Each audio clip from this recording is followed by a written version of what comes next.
अस्सलाम वालेकुम dear students, कैसे हैं आप सब। उम्मीद करता हूं कि आप सब खैर आफियत से होंगे।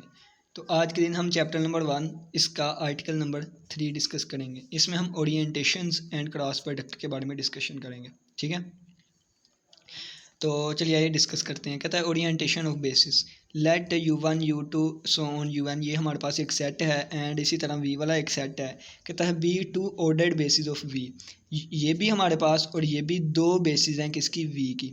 ठीक है, एंड डिफाइन अ मैट्रिक्स, और एक मैट्रिक्स डिफाइन करती है। ये मैट्रिक्स किस तरह बनता है पिछले वाले लेक्चर्स में हम डिस्कस करके आए थे। ठीक है, और वी जे हमारे पास इक्वल आ जाएगा सिग्मा ए आई जे और यू आई। ठीक है, यानी कि ये वाली जो बेस है ना, ये इस तरह लिखी जाएगी इसमें। ठीक है, कहता है द ऑर्डर्ड बेसिस, ये वाली जो ऑर्डर्ड बेसिस होंगी वो गिव्स द सेम ओरिएंटेशन देंगी ऑफ वी की। अगर इसका अगर हम डिटर्मिनेंट लें और अगर ये ग्रेटर दैन ज़ीरो आए, ठीक है, फिर सेम ओरिएंटेशन होगी। और अगर इसका डिटर्मिनेंट लेस दैन ज़ीरो आए तो फिर ये सेम ओरिएंटेशन नहीं आएगी बल्कि अपोजिट ओरिएंटेशन आएगी। ठीक हो गया, ये हमारे पास एक ऑर्डर बेस ये है, एक ऑर्डर बेस ये है। हमने इसको इस फॉर्म में इस तरह लिखा कि वी जे हमारे पास इक्वल आया summation sigma A I J और यू आई, और ये हमारे पास एक मैट्रिक्स होता है। और ये मैट्रिक्स का अगर हम डिटर्मिनेंट लें तो वो ग्रेटर दैन ज़ीरो आए, ठीक है, तो वो सेम ओरिएंटेशन, अगर लेस दैन ज़ीरो आए तो वो अपोजिट ओरिएंटेशन होगी। ठीक है, एग्जाम्पल नंबर यहाँ पे दी गई है, एग्जाम्पल नंबर 3.2। ये हमें कहता है एक ये हमारे पास बेस है, इसको ना स्टैंडर्ड बेस भी कहते हैं, 1 0 0 0 1 0 और 0 0 1। एक हमारे पास ये बेस है और एक ये बेस है। ठीक है, यानी कि ये हमारे पास दो बेसिस हैं। और कहता है आर बेसिस ऑफ ये वाली, तो हमने अब क्या करना है, इसको देखना है कि क्या इनकी सेम डायरेक्शन है, सेम ओरिएंटेशन है या अपोजिट ओरिएंटेशन है। ठीक है, तो इसके लिए सबसे पहले V J is equal to summation A I J और यू आई। ठीक है, अपनी मर्जी है, जिसको मर्जी जौन सा मर्जी रख लें, इसको वी रख लें, इसको यू या इसको यू रख लें, जिसको मर्जी जौन सा मर्जी रख लें। ठीक है, तो क्या किया है, v one is equal to, देखें यहाँ से अगर मैं वी वन की वैल्यू निकालूँ, किसकी, वी वन की, तो वी वन अगर मैं यहाँ पे लिखूँगा तो यहाँ पे जे की जगह वन लिखा है, किसकी जगह पे, वी की, जे की जगह पे, तो ये आ जाएगा ए आई और जे इसकी जगह वन और यू आई। ठीक है, अब आई की वैल्यू 1 से 3 तक जाएगी, क्यों, क्योंकि यहाँ पे हमारे पास ये तीन डिमेंशन में है ना। ठीक है, और तीन ही वेक्टर्स है, तो तीन डिमेंशन में हमारे पास आई की वैल्यू भी 1 से जाएगी। जब ये मैं समीशन पुट करूँगा, आई की पहले 1 हुई तो 1 1 यू 1, फिर आई की वैल्यू 2 हुई ए 2 1 और यू 2, और फिर आई की वैल्यू 3 हुई आई 3 1 और यू 3। ठीक है, ये वाली चीज़ आ जाएगी, यानी कि ये वाली बन गई। अब u1 और u2 और u3 की जगह पे ये आएगी, क्योंकि इसको मैंने u वाला लेट किया है। ठीक है, इसको मैंने u1 कहा है, इसको u2 और इसको u3 और इसको v1 और इसको v2 और इसको v3 कहा है।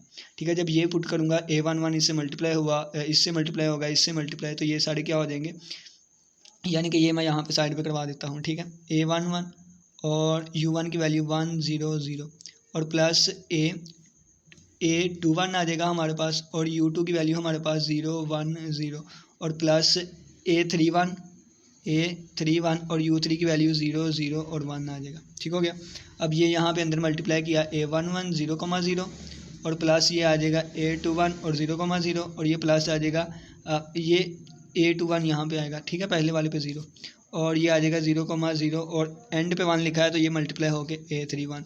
तो इसको पहला पहले में ऐड होता है, दूसरा दूसरे में, तीसरा तीसरे में, तो a11 a22 और a33 आ जाएगा। ये 21 है, ठीक है, ये 21 था, 21 और 31 ये वाली चीज़ आ जाएगी।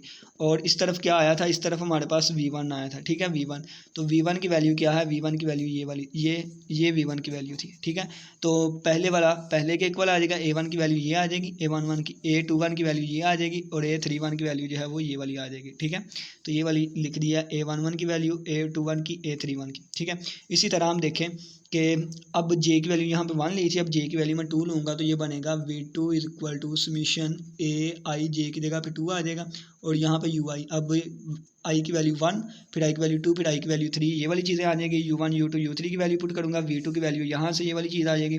ठीक है, तो दोनों को फिर ये a12 a21 और 22 और a23 की आ जाएगी। इसी तरह v3 के लिए लेके चलूँगा, जब ये सारी वैल्यूज़ हमारे पास आ जाएगी तो a आई जे ये वाला मैट्रिक्स होता है हमारा। तो सारी वैल्यूज़ जो है मैं पुट करूँगा, पुट करने के बाद इसका डिटर्मिनेंट लूँगा, तो इसका डिटर्मिनेंट देखें, जब मैं इसका डिटर्मिनेंट लूँगा ना तो ये 1 से एक्सपेंड किया, ये इसको छोड़ दिया -1 और +0, और फिर मैंने -1 से इससे एक्सपेंड किया, यानी कि इस वाली से एक्सपेंड कर रहा हूँ, इसको छोड़ दिया, 2 एक बार 2 -2 और 3 एक बार 3 -3 और ये +0 है तो सारा 0 हो गया। तो ये हमारे पास -1 और -1 मल्टीप्लाई बाई -5, ये हमारे पास -1 + 5, आंसर कितना आ गया 4। 4 ग्रेटर दैन 0 है, इसका मतलब है क्या है, सेम ओरिएंटेशन आएगा। ठीक है, तो ये वाली चीज़ लिखी हुई है, सेम ओरिएंटेशन। ठीक हो गया। तो 2 अगर हमारे पास ऑर्डर्ड बेसिस है तो वहाँ से हम ये एक रिलेशन बनाएंगे। अगर यहाँ पे जो AIG वाला है, क्या है, AIG वाला, अगर इसका डिटर्मिनेंट ग्रेटर दैन 0 हुआ तो वो हमारे पास सेम ओरिएंटेशन, अगर लेस दैन 0 हुआ तो वो अपोजिट ओरिएंटेशन होगा। ठीक हो गया। अब यहाँ पे एक नोट लिखा हुआ था, कहता है कि द बेसिस, ये जो बेसिस होती है ना, जिसको मैंने स्टैंडर्ड बेसिस का नाम दिया, कौन कौन सी, 1 0 0 और 0 1 0 और 0 0 1, इसको स्टैंडर्ड बेस का नाम दिया जाता है।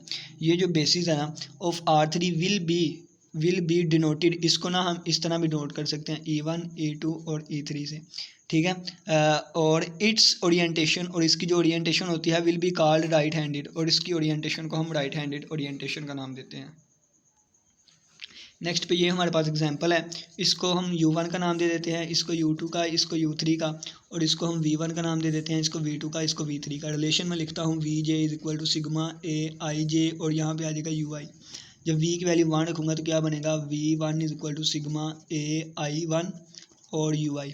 अब U की वैल्यूज़ देखें, जब मैं 1 रखूँगा तो A11 U1 और +2 रखूँगा तो A21 और U2 और +A31 और U3। ठीक है। A11 हमारे पास A11, इसकी वैल्यू क्या है, ये वाली U1 की। ठीक है। 1, 0, 0 प्लस A21, वैसे ही इसकी वैल्यू 0, 1, 0 और प्लस A31 और इसकी वैल्यू 0, 0, 1। ठीक है। तो ये अंदर मल्टीप्लाई हो गए A11 और 0 0 और प्लस ये A21, और यहाँ पहले 0 आएगा, फिर A21 और फिर 0, और यहाँ पे प्लस पहले 0 फिर 0, और ये अंदर A31 मल्टीप्लाई हो गया, ये आ गया। पहला पहले में ऐड होता है तो A11 + 0 तो A11, और 0 + A21 + 0 तो A21, और इसी तरह 0 + 0 + A31 तो A31। ठीक है। और किसके इक्वल आएगा, ये V1 वाले वेक्टर के। तो V1 वाला वेक्टर क्या था, 1 1 0, तो 1 1 0। यहाँ से हमारे पास A11 की वैल्यू आ गई 1, A21 की वैल्यू आ गई 1 और A31 की वैल्यू आ गई 0। ठीक है।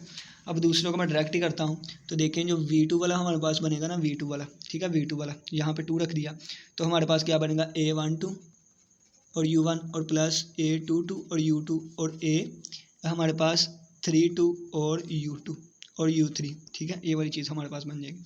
अब ये V2 की वैल्यू कितनी आएगी, V2 की वैल्यू ये है 1 0 -1, तो ये आएगी 1 0 -1, और यहाँ पे हमारे पास A12 और A22 और A32 बचेगा। ठीक है, तो यहाँ पे A12 की वैल्यू 1, A22 की वैल्यू 0 और A32 की वैल्यू -1 आ जाएगी। इसी तरह तीसरे वाले को लेके चलते हैं, तो V3 हमारे पास क्या बनेगा, V3 हमारे पास बनेगा A13, ठीक है, A13 और U1 और प्लस A23 और U2 और प्लस यहाँ पे अब 3 A33 और U3। ठीक है, तो इसकी बात करूँ अगर V3 किसके इक्वल है, V3 इक्वल है 2 1 3 के, तो ये आ गया हमारे पास 2 1 3। ठीक है, और ये हमारे पास इस तरह बन जाएगा A13। ठीक है, कैसे ये चीज़ बनती है ये डिटेल से पीछे डिस्कस करके आए हैं। ठीक है, और A33, तो यहाँ से हमारे पास A13 की वैल्यू आ गई 2, A23 की वैल्यू आ गई हमारे पास 1 और A33 की वैल्यू आ गई 3।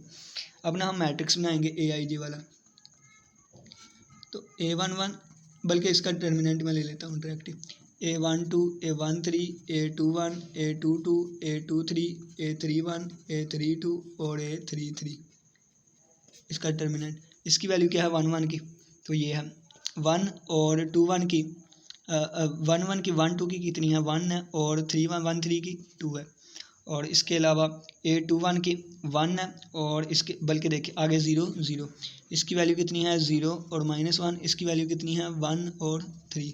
इसका डिटर्मिनेंट ले, मैं यहाँ से एक्सपेंड करता हूँ, इसको 1 से एक्सपेंड किया, इसको छोड़ दिया, 0 + 1 आ गया, -1, और इसको छोड़ दिया, 3 एक बार 3 और 2 एक बार 2 प्लस का 2 आ जाएगा, और आगे 0 वाला है सारा 0 हो जाएगा। ठीक है, तो ये बनेगा हमारे पास 1 -1 मल्टीप्लाई बाय 3 2 5, और ये 1 - 5 = -4 लेस देन 0 आया है, तो ये हमारे पास क्या होगा, ऑपोजिट ओरिएंटेशन। ओरिएंटेशन, ठीक है। तो ये वाली जो हमारे पास ऑर्डर्ड बेसिस हैं इनकी ओरिएंटेशन क्या होगी, ऑपोजिट होगी। अब हम चलते हैं क्रॉस प्रोडक्ट पे। ओरिएंटेशन के बारे में डिस्कशन कर लिया, अब चलते हैं क्रॉस प्रोडक्ट पे। एक ना डॉट प्रोडक्ट भी होता है, डॉट प्रोडक्ट, तो वो हम पीछे वाले लेक्चर में डिस्कस कर रहे हैं। डॉट प्रोडक्ट कहाँ जिक्र किया था, हमने कहा था यू और अगर वी है ना हमारे पास, ठीक है ना, तो ये डॉट प्रोडक्ट का ही काम करेंगे, यू डॉट वी का ही, ठीक है। यानी कि इसका आंसर क्या आएगा, अगर हमारे पास यू है ना हमारे पास क्या u1 u2 और u3, ठीक है, और v हमारे पास है क्या v1 v2 और v3। तो इनकी जो इसका जो आंसर आएगा ना वो क्या होता था, u1 v1 plus u2 v2 और प्लस u3 v3, ठीक है। ये वाली चीज़ हम देख के आए थे, ठीक है, सारी पीछे वाले लेक्चर में। अब क्रॉस प्रोडक्ट पे बात करते हैं हम, किस पे, क्रॉस प्रोडक्ट पे। कहता है अगर u एक इस तरह वेक्टर है, v हमारे पास वेक्टर है, r वेक्टर्स इन R3, कहता है द क्रॉस प्रोडक्ट, या इसको क्रॉस प्रोडक्ट या वेक्टर प्रोडक्ट कहते हैं, of u and v is. तो देखें आप जैसे बचपन में पढ़ के आए हैं ये वाली चीज़ है ना, अगर फ़र्ज़ किया है कि u वाले के जो एलिमेंट हैं वो क्या है, a1 a2 और a3 हैं, इसके जो एलिमेंट कंपोनेंट्स हैं, ठीक है ना, यानी कि इस फॉर्म में है ट्रिपलेट में। और क्रॉस ये वी वाले कितने हैं, वी वाले हमारे पास b1 b2 और b3 हैं, ठीक है। तो अगर इनकी क्रॉस प्रोडक्ट लेनी है तो आप बचपन से जो सीख के आए, यानी कि पहले यूनिट वेक्टर आई जे के होते थे, यहाँ पे e1 e2 e3 होंगे, पहले वाले की कंपोनेंट a1 a2 a3 और दूसरे वाले के b1 b2 b3। जब आप इनको एक्सपेंड करेंगे ना तो यही चीज़ बनेगी। देखें e1 को बाहर रखा, इसको छोड़ा, a2 b3 और ये आ जाएगा b2 a3 या a, ठीक है।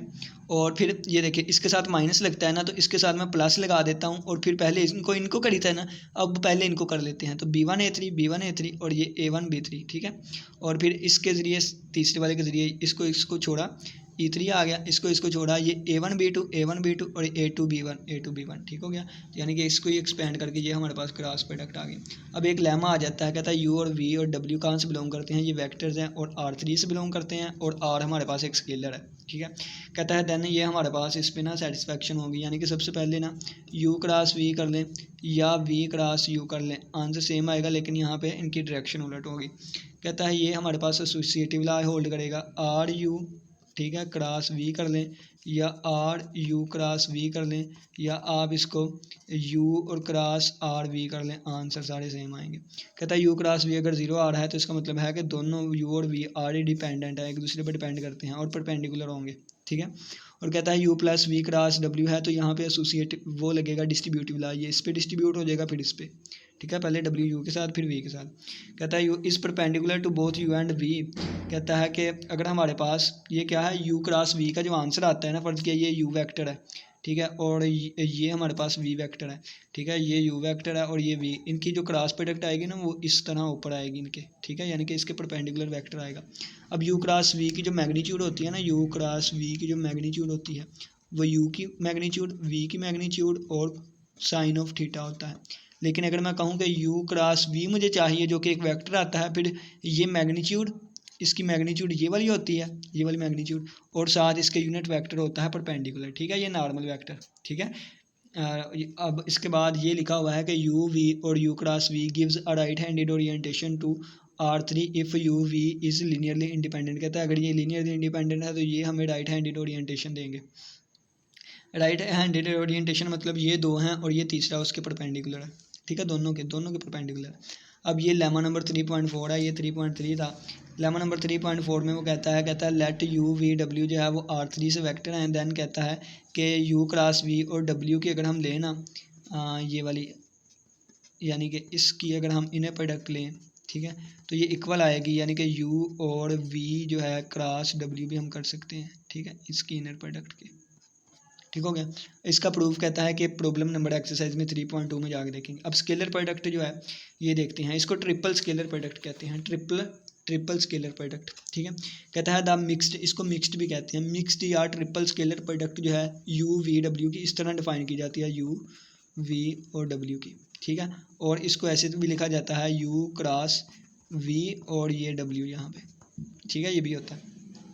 अब कहता है कि ये वाली जो चीज़ होती है ना, लेमा 3.5 में बता रहा है, कहता है इसकी जो मैग्नीट्यूड होती है, ये इसके गिर्द बार लगा दिया ना, ये वाली लाइनें लगा दी, इसकी जो मैग्नीट्यूड होती है ना वो पैरेललोपिप्ड, ठीक है, उसका वॉल्यूम बताती है। तो ये पैरेललोपिप्ड आपके सामने बनी हुई है, इसका वॉल्यूम बताएंगे, ये u है, ये V है, ये W है, तो इससे जो पैरेललेपिपेड बनेगी ना उसका वॉल्यूम ये हमें बताएगी। अब कहता है प्रॉब्लम। अब एक्सरसाइज पे आ जाते हैं, ठीक है। एक्सरसाइज की जो पहली और दूसरी और तीसरी चीज़ है ना वो इन्हीं के प्रूफ पे बताई गई है, यानी कि इन्हीं में से चीज़ों को प्रूव करना है। इसकी एक्सरसाइज की जो प्रॉब्लम नंबर 4 है ना वो कहता है साबित करें A cross B cross C जो है वो किसके इक्वल होगा, AC का इनर प्रोडक्ट और B और माइनस AB का इनर प्रोडक्ट और C, ठीक है। इसी तरह कहता है A cross B cross C cross D है, तो ये इसकी इनर प्रोडक्ट और साथ C माइनस इसकी इनर प्रोडक्ट और साथ D, ठीक है। इनका प्रूफ वहाँ पे हमने करना है एक्सरसाइज में।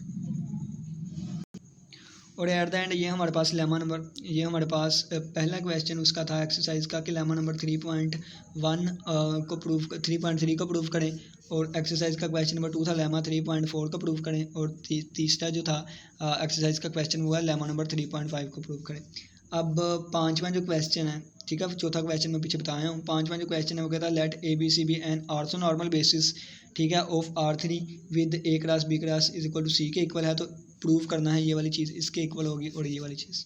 सातवां कहता है कि U1 U2 U3 V1 V2 V3 अगर 6 वेक्टर्स है हमारे पास, तो हमने प्रूव करना है कि जो डिटर्मिनेंट ऑफ AIG आता है ना, AIG किसके इक्वल है, U और V वाले की जो है वो इनर प्रोडक्ट, ठीक है ना, वो ये किसके इक्वल आएगा, U1 और U2 और U3 की ट्रिपल स्केलर प्रोडक्ट, और V1 और V2 और V3 की स्केलर ट्रिपल प्रोडक्ट, और इन दोनों की आपस में मल्टीप्लिकेशन, ठीक है। तो ये हमारे पास आज का लेक्चर था जिसमें हमने ओरिएंटेशन देखी, और ओरिएंटेशन के अलावा हमने क्रॉस प्रोडक्ट के बारे में सीखा। किस बच्चे का कोई भी क्वेश्चन हुआ तो लाजमी पूछिएगा जो चीज़ें डिस्कस की, ठीक है। इसी के साथ इजाज़त है, अपना बहुत सा ख्याल रखिएगा। अल्लाह हाफिज़, अल्लाह निगहबान।